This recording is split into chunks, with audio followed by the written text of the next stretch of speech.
13 জানুয়ারি 2026 ইং আমি যে সন্ধ্যার সময় ধূপ দেখাই তে ধূপটি দিয়ে এতে আগুন আছে এবং লেগোটার অফ ছিল, সুইচটা অন ছিল। কোনো মতে এটা ধূপটিটা রেখেছিল গ্যাসের চুলারে নেই, চুলার সুইচটা অন ছিল,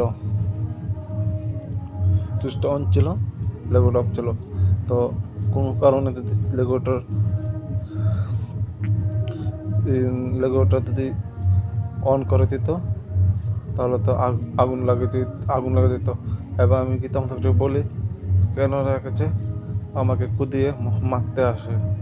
তার জন্য আমি পড়াশোনাতে আবেদন করছি, পড়াশোনার জন্য গীতা মতকে বিরুদ্ধে আইনত ব্যবস্থা নেওয়ার জন্য। জয়